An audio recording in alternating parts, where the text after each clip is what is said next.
جامعہ ترمذی میں، سنن ابن ماجہ میں موجود ہے، اور اس کی مکمل صحیح سند جو ہے المعجم الکبیر، المعجم الاوسط طبرانی کے اندر موجود ہے، عبداللہ بن عمر سے، کہ نبی علیہ السلام نے فرمایا جو کسی مریض کو دیکھ کے یہ دعا پڑھ لے، چاہے وہ کسی بھی آفت میں گھرا ہوا شخص ہو، تو وہ والی آفت اس کے اوپر نہیں آئے گی۔ الحمدللہ الذی عافانی مما ابتلاک بہ وفضلنی علی کثیر ممن خلق تفضیلا۔ تو آپ کو جو ٹی وی پہ مریض نظر آتے ہیں نا ماسک پہنے ہوئے، ان کو دیکھ کے دعا پڑھ لیا کریں، یہ آزمائی ہوئی دعا ہے، بڑے لوگوں نے آزمائی ہے۔ اعلیٰ حضرت کے بارے میں آتا ہے، احمد صاحب بریلوی صاحب، ان کے زمانے میں طاعون کا مرض پھیل گیا تو ان کے جسم میں بھی کچھ پھوڑے نکلے، تو طبیب نے ان سے کہا کہ آپ کو بھی مرض ہو گیا۔ انہوں نے کہا مجھے مرض ہو ہی نہیں سکتا، کیونکہ میں نے مرض ہونے سے پہلے یہ مدنی ویکسین لی ہوئی ہے، مدنی ویکسین نبی اسلام کی تل، کیونکہ یہ پریونٹیو علاج ہے، کیوریٹیو نہیں ہے۔ کچھ دنوں بعد خود بخود ٹھیک ہو گئے۔ بات یقین کی ہے، اگر آپ کا یقین ہوگا تو دعائیں بھی اثر کریں گی، اور اگر نہ بھی کریں اور آپ کی قسمت میں موت لکھی ہے تو یہ یاد رکھیے گا، صحیح بخاری میں حدیث ہے، کلونجی میں موت کے سوا ہر بیماری کی دوا ہے۔ اگر موت مقدر ہے نا، پھر کوئی دعائی نہیں اثر کرے گی، وہ تکلیف اپنی جگہ جو آنی ہے وہ تو آنی ہے۔ اہل ایمان کا ایٹیچیوڈ کیا ہونا چاہیے؟ ظاہر ہے کہ دنیا کو اللہ نے قانون ابتلا کے ساتھ بنایا ہے، کسی کو دے کر آزمایا، کسی سے لے کر آزمایا، تو اب تکلیفیں تو آئیں گی۔ اہل ایمان کو کیا کرنا چاہیے؟ یہ مشہور آیات سورۃ البقرہ کی، وَلَنَبْلُوَنَّكُمْ بِشَيْءٍ مِّنَ الْخَوْفِ وَالْجُوعِ، اور ضرور بالضرور ہم تمہیں آزمائیں گے تھوڑے سے خوف سے، تھوڑی سی بھوک سے۔ یہ ہر انڈیویجول کو بھی آزمایا جائے گا، اور اوورآل بھی انسانیت کو۔ وَنَقْصٍ مِّنَ الْأَمْوَالِ، اور نقصان کے ذریعے مال میں، وَالْأَنفُسِ وَالثَّمَرَاتِ، تمہاری جانوں میں بھی نقصان اور تمہارے پھلوں میں بھی۔ پھلوں میں آپ کی تجارت بھی آ سکتی ہے اور فروٹ بھی آ سکتا ہے، جان میں نقصان بیماری کی شکل میں آ سکتی ہے، جتنی بھی فارمز ہیں تکلیف کی وہ سب کی سب، اور سب کو اس سے گزرنا پڑتا ہے۔ یہ نہ سمجھے کہ جسے اللہ نے دولت دی ہے تو اسے تکلیف کوئی نہیں ہے، اسے اور تکلیفیں لگا دی ہیں۔ کتنے بلینرز ہیں وہ چنا چاٹ نہیں کھا سکتے، ہاں گول گپے نہیں کھا سکتے، معدہ ہی نہیں اجازت دیتا، ان کی خوراک دیکھ کے انسان کہتا ہے کہ یار ہم تو بڑی اچھی زندگی گزار رہے ہیں۔ تو اللہ تعالیٰ نے ہر ایک کو آزمایا ہوا ہے، جان میں، مال میں، نقص کے ذریعے سے۔ وبشر الصابرین، اور اس سارے معاملے میں بشارت ہے ان کے لیے جو صبر کریں گے۔ اور صبر کیسے کرنا ہوگا؟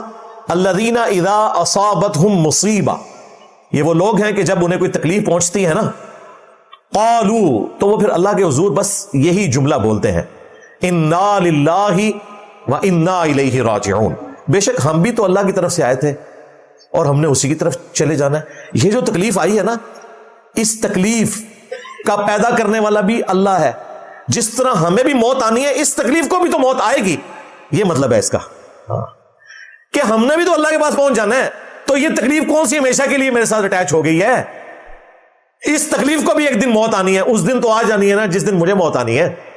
یعنی کسی شخص کو اگر بلڈ کینسر ہے 4 سٹیج پہ، اس کا بلڈ کینسر اس دن ختم ہو جانا ہے جس دن اس نے خود ختم ہو جانا ہے، لیکن وہ اس دنیا سے ختم ہونا ہے، آخرت کی زندگی میں اس نے پیدا ہو جانا ہے جا کے۔ تو تکلیف آئی ہے، اللہ کی طرف سے چلی جائے گی اللہ کے پاس، ہم نے خود بھی تو چلے جانا ہے۔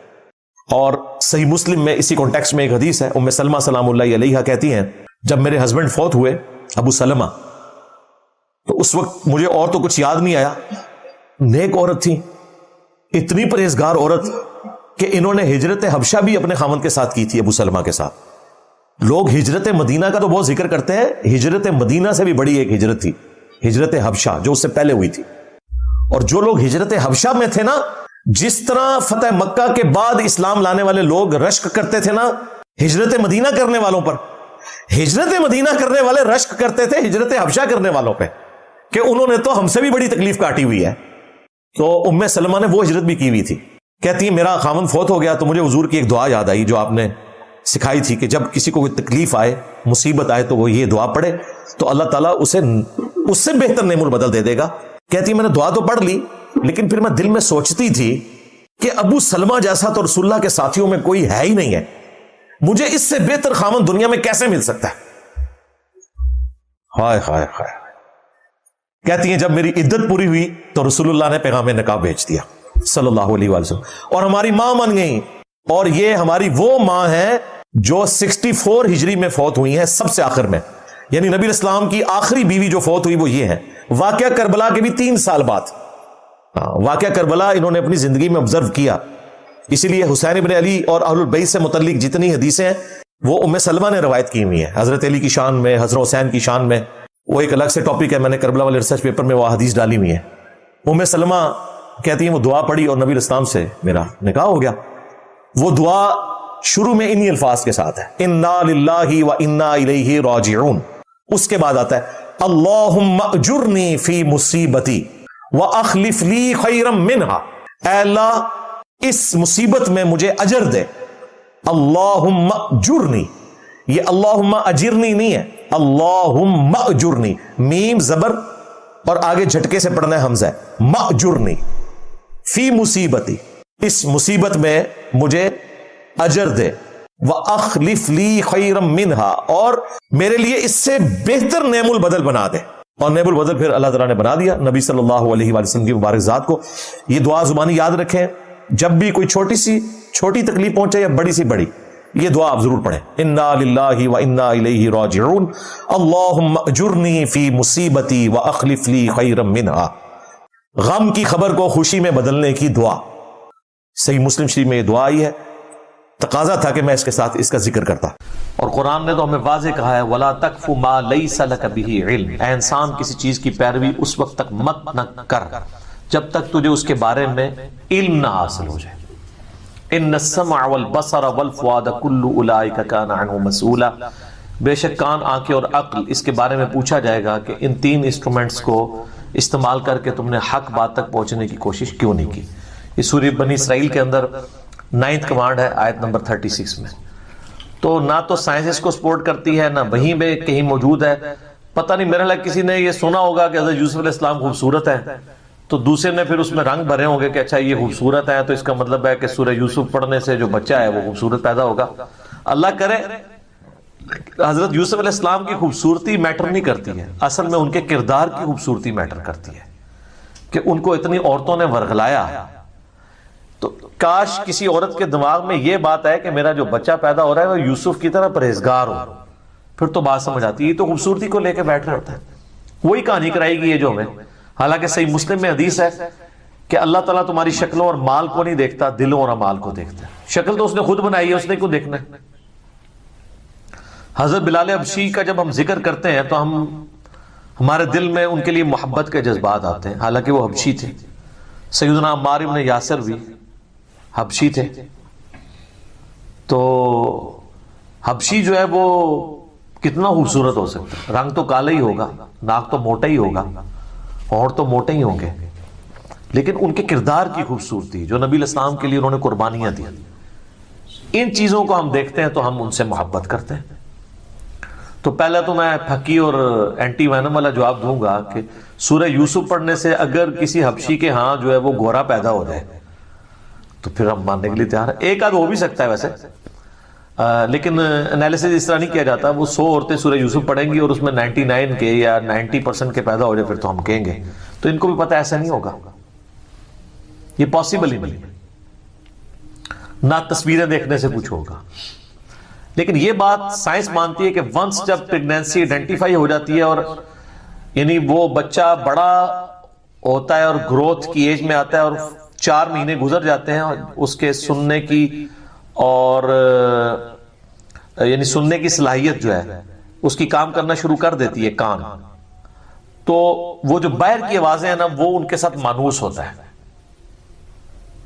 یہ یعنی سائنس مانتی ہے اس بات کو، اس ماحول کا، یعنی اگر ماں جو ہے وہ قرآن کی تلاوت کرنے والی ہے تو وہ اس کے ساتھ مانوس ہو جاتا ہے، ماں کی آواز کے ساتھ، باپ کی آواز کے ساتھ۔ اسی سے وہ انہوں نے کہانی نکال لی ہے نا کہ شیخ عبدالقادر جانی جو پیدا ہوئے تھے 14 سپارے فصل، تو حالانکہ اس لیول تک نہیں کوئی چیز ہوتی کہ کوئی حفظ ہو جائے کسی کو، تو ایسے پاسبل نہیں ہے، بالکل جھوٹ ہے۔ یعنی صحابہ کرام تو صحابہ صبح بچارے بیٹھ کے پورا دن حضور سے تعلیم حاصل کرتے تھے، تو انہوں نے تو قرآن یاد نہیں کیا، اور یہ کہتے ہیں کہ جناب پیدائشی حافظ سن، وہ حافظ ہوں گے، ایک وہ انہوں ہی حافظ کہتے ہیں نا۔ تو یہ ہو سکتا ہے کہ اگر کوئی ایسا ہو باقی شیخ عبدالقادر جیلانی کے اوپر جھوٹ ہے، انہوں نے کبھی نہیں یہ کہا کہ میرے بارے میں عقیدہ ہے. یہاں کہتے ہیں جی وہ دائیں طرف سلام پھیرا تھا سارے حافظ ہو گئے، اور پیچھے نماز پڑھنے والے بائیں طرف پھیرا تو سارے ناظرہ ہو گئے. تے پیچھے والا کیا ہویا؟ پیچھے میں بیٹھیا سا. میں کہا جی حضرت صاحب تسی سناؤ نا ذرا نماز جڑی پڑھی ہے انہیں. تو تجوید کے ساتھ نماز بھی نہیں سنا سکتے یہ لوگ، ترجمہ تو بڑی دور کی بات ہے. سب کچھ توہمات ہے جو چل رہا ہے، اس کا دین کے ساتھ کوئی تعلق نہیں ہے. باقی خوبصورت اولاد کے لیے خواہش کرنا، عیب سے پاک اولاد کے لیے خواہش کرنا، یہ تو آپ کا حق ہے، آپ ضرور دعائیں کریں. ایون بیٹا مانگنا بھی آپ کا حق ہے. حضرت زکریا علیہ السلام کے بارے میں آتا ہے کہ انہوں نے کہا کہ اولاد یعقوب کا وارث ہو جو ہیکل سلیمانی کو، ٹیمپل آف سلیمان کو میرے بعد دیکھ سکے. تو بیٹے کی خواہش کرنا تو کوئی بری چیز نہیں ہے، کریں، لیکن نیک اولاد کی. ربنا هب لنا من ازواجنا وذرياتنا قرۃ اعین واجعلنا للمتقین اماما. یہ دعا ہونی چاہیے، اے اللہ میری بیویوں میں، میری اولاد میں، ہماری اولاد اور بیویوں میں آنکھوں کی ٹھنڈک بنا دے اور ہمیں پرہیزگار لوگوں کا امام بنا. یعنی ہمارے جو اولاد میں لوگ ہوں وہ پرہیزگار ہوں. یہ دعائیں ہمیں سکھائی گئی. خوبصورتی ہیں یہ شکلیں والی تو کسی پیغمبر کی میں نے ابھی تک کوئی دعا نہیں یعنی سنی یا پڑھی کہ انہوں نے یعنی خوبصورت اولاد کے پیدا ہونے کی دعا کی. وہ تو اللہ تعالیٰ نے جو ڈیفائن کیا ہے وہی کچھ ہونا ہے. پھر ہر بندے کی خوبصورتی کا کرائٹیریا بھی ڈیفرنٹ ہے. صحت مند اولاد کی بات ہونی چاہیے. اس قسم کی دعائیں اللہ تعالیٰ سے کرنی چاہیے. باقی اس قسم کے یہ وظیفے کرنا اور ان کی بنیاد پہ یہ عقیدہ رکھنا، یہ پھر بات کہاں سے کہاں چلی جاتی ہے. اور یہ ہمارے سب کانٹیننٹ میں، انڈیا، پاکستان، بنگلہ دیش، ایون افغانستان میں بھی یہ ساری اس قسم کی مت پائی جاتی ہیں، اور لوگ بڑے یعنی فخریہ اس چیز کے اوپر بات کر رہے ہوتے ہیں. تو جناب گوروں کے بچے تو اتنے خوبصورت ہیں، ان میں سے کوئی بھی سورہ یوسف نہیں پڑھتا. یہودیوں کے بچے دیکھیں کتنے خوبصورت ہوتے ہیں، تو وہ تو کوئی سورہ یوسف نہیں انہوں نے پڑھی ہوتی ہے. اس طرح کرنے سے کچھ بھی نہیں ہونا. اصل چیز ہے کہ اللہ سے دعا کریں اور اس قسم کے عقیدے نہ رکھیں. یہی چیزیں جو اسلام کی بدنامی کا باعث بنتی ہیں، اور ان چیزوں کا ریلیجن کے ساتھ کوئی تعلق نہیں ہے. دعا کریں، اللہ کی مرضی قبول کرے نہ کرے. اصل چیز ہے کہ یہ ہمیں دعا سکھائی گئی ہے کہ ہم نے نیک اولاد کے لیے وَجَعَلْنَا لِلْمُتَّقِينَ إِمَامًا، مجھے پرہیزگار لوگوں کا امام بنا. یہ ہمیں دعائیں سکھائی گئی ہیں.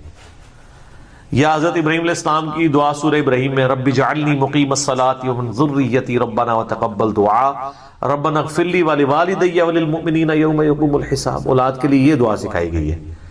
یہ عجیب و غریب قسم کی. اور واقعی وہ جب کوئی عورتیں اس طرح پریگننٹ ہوتی ہیں ان کے کمروں میں بڑی بڑی تصویریں ٹانگ دیتے ہیں، وہ ان کو مسلسل دیکھتی رہتی ہیں اور سورہ یوسف کی بھی روزانہ تلاوت کرتی ہیں. میرا ترجمے سے ایک دفعہ بھی نہیں پڑھتی ہوں گی کہ اس کے اندر لکھا کیا ہوا ہے، تو ان کو پتہ چل جائے کہ یہ تو کچھ اور ہی ہے. جس طرح میں آپ کو بتاؤں ہمارے یعنی معاشرے کے اندر کی ایک مت چل رہی ہوتی ہے نا، ان میں سے میں آپ کو ایک مت مجھے بائی چانس یاد آ گئی. یہ سورت نمبر ہے 50 سورہ قاف، 2 نقطوں والا قاف نا، جس کے بارے میں صحیح مسلم میں 4 حدیثیں ہیں کہ نبی علیہ السلام کے جمعے کا خطبہ اکثر یہی صورت ہوتی تھی، اور یہ میں نے کور بھی کی ہے سورہ قاف. مسئلہ نمبر ہے 59، منکرین خدا کو دلائل کے ذریعے دعوت، سورہ قاف کی روشنی میں. مختصر سی صورت ہے، 45 آیات ہیں. تو اس کے اندر ایک آیت آتی ہے کہ جس آیت کے بارے میں یعنی ایسا مت مشہور ہے کہ یعنی آپ کو یہ جو اینکوں والی دکانیں ہیں نا ان کے باہر بھی آیت لکھی ہوئی نظر آئے گی. جیسے ہاسپٹلز کے باہر لکھا ہوتا ہے نا وہ سورہ المائدہ کی آیت نمبر 32، جس نے ایک جان کو بچایا اس نے پوری انسانیت کو بچایا، اور جس نے ایک انسان کو قتل کیا گویا پوری انسانیت کو قتل کیا. حالانکہ سب سے بڑے ڈاکو اور قاتل وہی ڈاکٹر ہوتے ہیں جو اندر بیٹھے ہوتے ہیں. بالکل ان کی فیسیں دیکھیں، ان کا ظلم دیکھیں. کئی عورتیں گائنی کی جو ڈاکٹرز ہیں وہ اپنا ٹائم بچانے کے لیے آپریشن کر دیتی ہیں عورتوں کا کہ یار اس پہ محنت کرنی پڑے گی، یار میں نے تو پارٹی میں جانا ہے. کٹ مارو وہ بھگتتی رہے عورت. پھر کئیوں کے اندر وہ کینچیاں بھول جاتی ہیں، پھر وہ کئی کے پیٹ کے اندر وہ تولیے بھول جاتی ہیں، وہ بعد میں پھر وہ پیپ پڑتے رہتے ہیں زخموں میں، آپریشن در آپریشن ہوتے ہیں، ان کے گھر والوں کا پیسہ لگتا رہتا ہے. اور یہ اپنی ایک یہ مجھے خود یعنی میرا دوست ہے اس کی وائف لیڈی ڈاکٹر ہے، اس نے مجھے بتایا کہ میری وائف بتاتی ہے کہ اس طرح لیڈی ڈاکٹرز کرتی ہیں اپنی کمٹمنٹ پوری کرنے کے لیے. مارو جی چیرا خیر ہے دیکھی جائے گی. یعنی یہ اتنے ظالم ہیں، انہوں نے مرنا نہیں ہے. تو یہ اینکوں والی دکان پہ نا اکثر یہ آیت تو اتنی لکھ کے لگائی ہے، شاید لائی ہوئی، اٹھا دیو کوئی اور آیت لکھ کے لگاؤ. سورہ قاف آیت نمبر ہے 22. اب اللہ تعالیٰ قیامت کا ذکر کر رہا ہے. چلو میں آپ کو بعد میں بتاتا ہوں کہ وہ ہے کیا، فی الحال آپ کو لفظی ترجمہ بتاتا ہوں. ایک ٹکڑا اس آیت کا، فَكَشَفْنَا عَنْكَ غِطَاءَكَ فَبَصَرُكَ الْيَوْمَ حَدِيدٌ. آج ہم نے تیری نگاہ کے آگے سے پردہ ہٹا دیا ہے تو دیکھ تیری نظر کتنی تیز ہے. میری دادی ماں ابھی تک یہ پڑھ پڑھ کے نا پھونک کے تو وہ آنکھوں پہ دم کرتی ہے. تو وہ انہوں نے بھی اپنے کئی بزرگوں، یہ ہمارے چلتی ہے سب کانٹیننٹ میں، لوگ کہتے ہیں وہ نظر کے لیے نا آپ یہ پڑھیں. تو میں نے ان کو اس دن کہا، میں نے کہا اس کا مطلب پتا ہے آپ کو کیا ہے؟ وہ کہتے ہیں مطلب نہیں مجھے پتا، لیکن یہ ہے کہ نظر واسطے ہے. میں کہا یہ ترجمہ ہے کہ آج ہم نے تیری نگاہ کے آگے سے پردہ ہٹا دیا ہے تو دیکھ تیری نگاہ کتنی تیز ہے. اب جو کوئی ترجمہ سنتا ہے وہ کہتا ہے یار بالکل ترجمہ تو بالکل ٹھیک ہے کہ اللہ تعالیٰ یعنی موتی ہے تو وہ ہٹا دے تو نظر تیز ہو جائے، لیکن یہ تو اللہ کے بندو، اللہ نے کافروں کے بارے میں اور نافرمانوں کے بارے میں کہا ہے. یہ پوری آیت اس طرح نہیں، یہ آدھی آیت ہے. یہ آیت سٹارٹ ہوتی ہے اس سے کہ اللہ تعالیٰ، وہ پیچھے کانٹیکسٹ چل رہا ہے کہ قیامت والے دن شیطان جو انسان کے ساتھ اٹیچ ہے، جس کو ہم ذات بھی کہتے ہیں یا کرین بھی کہتے ہیں، جو ہر انسان کے ساتھ اٹیچ ہے، بخاری مسلم میں آتا ہے، وہ انسان کے ساتھ پیش کیا جائے گا اللہ کی بارگاہ میں. تو اللہ تعالیٰ اس نافرمان شخص کو کہے گا لَقَدْ كُنْتَ فِي غَفْلَةٍ مِّنْ هَذَا، بے شک آج کے دن کے بارے میں تو بڑی غفلت میں تھا نا، تو نے کبھی سوچا بھی نہیں تھا تو نے مر کے اپنے رب کے حضور پیش ہونا ہے. تو یہ سمجھتا تھا کہ یہ بس یہ جہاں مٹھا اگلا کس نے ڈٹھا، یہ سب سٹوریاں ہیں، مر کے اللہ کے پاس نہیں جانا. تو دنیا میں تو قیامت کے بارے میں سوچ بھی نہیں سکتا تھا، نہ عقیدہ رکھتا تھا، نہ کبھی اس کی طرف تیری توجہ ہوئی تھی. فَكَشَفْنَا عَنْكَ غِطَاءَكَ فَبَصَرُكَ الْيَوْمَ حَدِيدٌ. تو دیکھنا آج ہم نے تیری نگاہ کے آگے سے وہ پردہ ہٹا دیا نا. دنیا میں ہم غیب کے پردے میں تھے نا. إِنَّ الَّذِينَ يَخْشَوْنَ رَبَّهُمْ بِالْغَيْبِ لَهُمْ مَغْفِرَةٌ وَأَجْرٌ كَبِيرٌ. بے شک جو لوگ اپنے رب سے بغیر دیکھے ڈرتے ہیں ان کے لیے ہے مغفرت اور بڑا اجر. دیکھے تو سب نے مان لینا ہے. تو دنیا میں بن دیکھے تو نے ہمیں نہیں مانا، تو آج دیکھ لے ہم نے پردے ہٹا دیے، تو اب یہ قیامت قائم ہو گئی ہے نا. تو آج تو تیری نگاہ، یہ بڑی طنز پہ اللہ تعالیٰ بات کر رہا ہے، آج تو تیری نگاہ بڑا کام کر رہی ہے، آج تو تجھے سب کچھ نظر آ گیا. دنیا میں تو چلا تے اندھا بنے ہوئے ایسا ہے، ان تیرا اندھا پن دور ہوا، آج تیری نگاہ بڑی تیز ہے. دیکھنا یہ دوزخ کا عذاب، یہ قیامت کا دن قائم ہو گیا نا. میرے پیغمبروں نے جو تم لوگوں سے وعدے کیے تھے دیکھو آج پورے ہو گئے. یہ مطلب ہے اس کا کہ آج سے پہلے تو غفلت میں تھا، آج دیکھ ہم نے تیری نگاہ سے سارے پردے ہٹا دیے.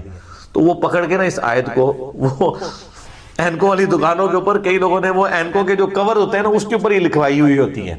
کئی جو آئی اسپیشلسٹ ہیں نا انہوں نے باقاعدہ جو وہ اپنے وہ چھپواتے ہیں نا پیڈ جس پہ دوائیاں لکھتے ہیں اس کے اوپر یہ لکھی ہوئی ہوتی ہیں. یار دیکھو اللہ تعالیٰ ان لوگوں سے پوچھے گا یار تم نے آئی اسپیشلسٹ تو بن گئے لیکن تو نے کبھی ایک آیت کا بھی ترجمہ نہیں پڑھا کہ اس کا مطلب کیا تھا. اس کا نگاہ کی تیز ہونے کے ساتھ اللہ نہ کرے کہ اس طرح کی کسی کی نگاہ تیز ہو، اللہ معافی دے. دنیا میں یہ آنکھیں کھل جائے، یہ تو جس کی نگاہ اس طرح کی تیز ہوگی اس سے بیڑا غرق. ٹھیک ہے نا جی، اللہ معافی دے. اس نال تو بندہ دنیا انا مر جائے نا وہ ٹھیک ہے، لیکن اے اللہ کام نہ ہو. کیونکہ صحیح بخاری میں حدیث ہے کہ نبی علیہ السلام فرماتے ہیں کہ اللہ فرماتا ہے کہ میں دنیا میں اپنے جس بندے سے آنکھیں لوں تو اس کی جزا جنت کے سوا کچھ نہیں میرے ہاں. دنیا میں اگر کسی کی نگاہ اللہ نے لے بھی لی تو اس کے بدلے میں اسے جنت دے گا. بہت بڑی نعمت اللہ نے اسے لی ہے. تو یہ اسی طریقے سے ہے جس طرح یہ آیات پڑھ پڑھ کے لوگ پھونک رہے ہوتے ہیں اور اس سے یہ سمجھتے ہیں نگاہ تیز ہو جاتی ہے. کیونکہ کوئی ایک لفظ بیچ میں ایسا آ جاتا ہے اس سے لوگ خود بخود نہ پھر آگے رزلٹ نکالنا شروع کرتے ہیں. اچھا یہ مطلب آ رہا ہے نا تو یہ اس میں سے نہیں. بعض کا ٹھیک بھی ہوتا ہے، یعنی وہ فٹ ان بیٹھ رہا ہوتا ہے. اور میں اس میں بتاؤں ہمیں کوئی اختلاف نہیں ہے. صحیح مسلم میں حدیث ہے نبی علیہ السلام فرمایا تم اپنے زمانے جاہلیت کے دم مجھ پہ پیش کرو، اگر ان میں بھی شرکی الفاظ نہیں تو تم کرتے رہو. اور مسلم شریف میں حدیث ہے اگر کوئی اپنے بھائی کو فائدہ پہنچا سکتا ہے اس کے ایکسپیرینس سے اسے پتہ ہے تو وہ اس طریقے کے معاملات اس کے ساتھ کر سکتا ہے. ضروری نہیں ہم کہتے ہیں کہ کتاب و سنت کے تعلیم کیے ہوئے وظائف ہی ہوں، علاج کا جہاں تک تعلق ہے. ابو داؤد میں حدیث ہے ایک عورت نبی علیہ السلام کے پاس آئی تو آپ علیہ السلام نے کہا کہ تم میری بیوی حفصہ کو وہ یہ پھوڑے اور پھنسیوں کا دم جو ہے وہ سکھا دو. صحیح مسلم میں حدیث ہے، ایک بچی نبی الاسلام کے سامنے آئی، اس کا چہرہ زرد تھا، تو آپ فرمایا کہ اس کو دم ڈلواؤ، اسے نظر لگی ہے۔ تو یہ دم اور اس طرح کے سارے معاملات میں آپ کوئی بھی علاج کروا سکتے ہیں جو شرکیہ نہ ہو، اور اسی میں امپلائڈ ہے یہ حدیث کی روشنی میں جب نبی علیہ السلام فرمایا کہ جو اپنے بھائی کو نفع پہنچا سکتا ہے پہنچائے۔ اگر کسی کو ایکسپیرینس سے کوئی چیز حاصل ہو گئی ہے اور وہ نمبر آف ٹائم حاصل ہوئی ہے اور اس کو حالات و واقعات بھی سپورٹیو ہوں تو آپ کر سکتے ہیں۔ جس طرح میں نے یہ کہا کہ سورہ قاف کی آیت آؤٹ آف کانٹیکسٹ پیش کی جاتی ہے تو سب کچھ ہی غلط نہیں چل رہا معاشرے میں، کچھ چیزیں ٹھیک بھی چل رہی ہیں، وہ آزمودہ بھی ہیں اور وہ قرآن پاک سے لوگوں نے ڈیٹیکٹ کی ہیں۔ مثلا سورہ القلم ہے پارہ نمبر 29 میں، اس کے نا بالکل اینڈ پہ جا کے یہ آیت آتی ہے 51 نمبر، سیکنڈ لاسٹ آیت۔ وَإِن يَكَادُ الَّذِينَ كَفَرُوا لَيُزْلِقُونَكَ بِأَبْصَارِهِمْ لَمَّا سَمِعُوا الذِّكْرَ، اور کافر اس بات پہ تلے ہوئے ہیں کہ جب وہ قرآن آپ سے سن رہے ہوتے ہیں نا تو وہ آپ کو اتنی نظر سے دیکھتے ہیں گویا کہ آپ کو نظر لگا دیں گے۔ باقاعدہ انہوں نے بندے ہائر کیے تھے نظر لگانے والے مشرکین عرب نے کہ حضور جب قرآن پڑھیں تو وہ ان کو یوں دیکھتے ہیں تاکہ نظر لگ جائے۔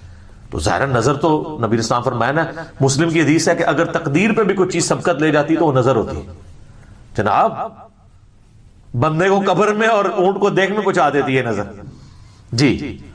تو انہوں نے بندے اس طرح کے ہائر کیے، تو اللہ نے اس کا ذکر کیا کہ کافر تو تلے ہوئے ہیں کہ اے نبی علیہ السلام تمہیں نظر لگا دیں۔ لما سمعوا الذکر، جب الذکر قرآن سنتے ہیں، وَيَقُولُونَ إِنَّهُ لَمَجْنُونَ، اور کہتے ہیں یہ تو مجنون ہے، نعوذ باللہ۔ وَمَا هُوَ إِلَّا ذِكْرٌ لِّلْعَالَمِينَ، اور یہ تو نصیحت نہیں ہے مگر سارے جہان والوں کے لیے۔ یہ اس کی ضمیر نبی علیہ السلام کی طرف بھی جا سکتی ہے اور قرآن کی طرف بھی۔ تو اب جس کے پیچھے اللہ کھڑا ہو اس کو نظر لگا سکتا ہے۔ تو اس میں یہ ذکر آیا کہ کافروں کی یہ روش تھی کہ وہ حضور کو نظر لگانا چاہتے تھے۔ تو اب کئی علماء ہیں جنہوں نے یہ آبزرو کیا کہ یہ دو آیات آخری پڑھ کے وَإِن يَكَادُ الَّذِينَ كَفَرُوا لَيُزْلِقُونَكَ بِأَبْصَارِهِمْ لَمَّا سَمِعُوا الذِّكْرَ وَيَقُولُونَ إِنَّهُ لَمَجْنُونٌ وَمَا هُوَ إِلَّا ذِكْرٌ لِّلْعَالَمِينَ۔ اگر دم کیا جائے کسی ایسے شخص کو جسے نظر لگی ہو تو اسے افاقہ ہو جاتا ہے۔ تو یہ تو مطلب بھی سمجھ آتا ہے نا۔ ویسے تو صحیح بخاری میں موجود ہے کہ نبی علیہ السلام کے گھر میں جب کسی کو نظر کا دم ڈالنا ہوتا تو آپ آخری 3 سورتیں پڑھ کے ڈالتے ہیں۔ سر ویسی تو وظیفہ ہی کوئی نہیں ہے۔ اور مسلم شریف میں حدیث ہے آپ کے گھر میں جب کوئی بیمار ہو جاتا تو آپ آخری 3 سورتیں پڑھ کے اسے دم ڈالتے ہیں۔ بخاری مسلم دونوں میں یہ آخری 3 سورتیں المعوذات، 3 پناہ دینے والی سورتیں نبی علیہ السلام صبح و شام 3 دفعہ پڑھ کے خصوصاً بسترے پہ جاتے ہوئے اپنے جسم پہ پھونک کے ملتے تھے۔ ابو داؤد اور ترمذی میں موجود ہے کہ جو صبح شام یہ 3 دفعہ پڑھ جائے گا اسے ہر چیز سے یہ کفایت کر دیں گے۔ اور جامع ترمذی اور سنن نسائی میں حدیث ہے کہ نبی علیہ السلام پہ جب آخری 2 سورتیں المعوذتین، 2 پناہ دینے والی سورتیں قل اعوذ برب الفلق اور قل اعوذ برب الناس نازل ہوئی تو آپ نے باقی دعائیں اذکار چھوڑ کے صرف انہی کا ورد شروع کر دیا تھا، کیونکہ اس میں ہر چیز ہے۔ قل اعوذ برب الفلق میں ہر اس چیز کے شر سے اللہ کی پناہ مانگی گئی ہے جو باہر سے حملہ آور ہوتی ہے۔ من شر ما خلق، ہر وہ چیز شر والی جسے تو نہیں پیدا کیا ہے میں تیری پناہ میں آتا ہوں۔ اور قل اعوذ برب الناس، ہر وہ چیز جو اندر سے حملہ آور ہوتی ہے، چاہے وہ آپ کا ہمزاد ہو، اٹیچ جن ہو، شیطان ہو، وسوسہ ہو، نفس ہو، تو ساری دعائیں اس کے اندر کور ہیں۔ ہم تو لوگ کہتے ہیں یار کچھ نہیں کر سکتے نا، تو یار یہ وظیفہ کر لیا کرو صبح شام 3 دفعہ آخری 3 سورتیں۔ آیت الکرسی 1 دفعہ، سنن نسائی الکبریٰ کے اندر حدیث ہے جو صبح 1 دفعہ پڑھ لے شام تک اللہ تعالیٰ جنات کے اگینسٹ اس کی حفاظت کرے گا، جو شام کو پڑھ لے صبح تک حفاظت کرے گا۔ اور بخاری میں حدیث ہے کہ جو رات کو بسترے پہ جاتے وقت آیت الکرسی پڑھ لے اللہ تعالیٰ ایک فرشتہ اس کے اوپر مقرر کر دے گا جو اس کی حفاظت کرے گا۔ بخاری مسلم میں حدیث ہے سورۃ البقرہ کی آخری 2 آیات جو رات کو سونے سے پہلے پڑھ لے گا اس کے لیے ہر چیز سے کفایت کر دیں گی، اور اللہ تعالیٰ سے جو کچھ اس میں مانگا گیا اسے مل جائے گا۔ آمن الرسول بما انزل الیہ من ربہ والمؤمنون۔ یہ 2-3 وظیفے ایسے ہیں جو آپ کسی بھی وقت کر سکتے ہیں، زیادہ ٹائم نہیں لیتے، یہ آپ کریں۔ تو بات کہاں سے شروع ہوئی تھی؟ وہ حضرت یوسف علیہ السلام کے ساتھ ریلیٹڈ جو عقیدہ ہے کہ سورہ یوسف پڑھ لے تو بچہ خوبصورت پیدا ہوتا ہے۔ تو ہمیں تو یہ موقع چاہیے کہ آپ کے دماغ کے دریچے کھولیں۔ کیوں؟ تاکہ مرنے سے پہلے اے مسلمان کر لے اس پہ غور، کتابوں کا خدا اور ہے، بابوں کا خدا اور یقین جان ایک دفعہ بھی تو نے غور کیا نا تو تیرے اندر سے آواز نکلے گی کیا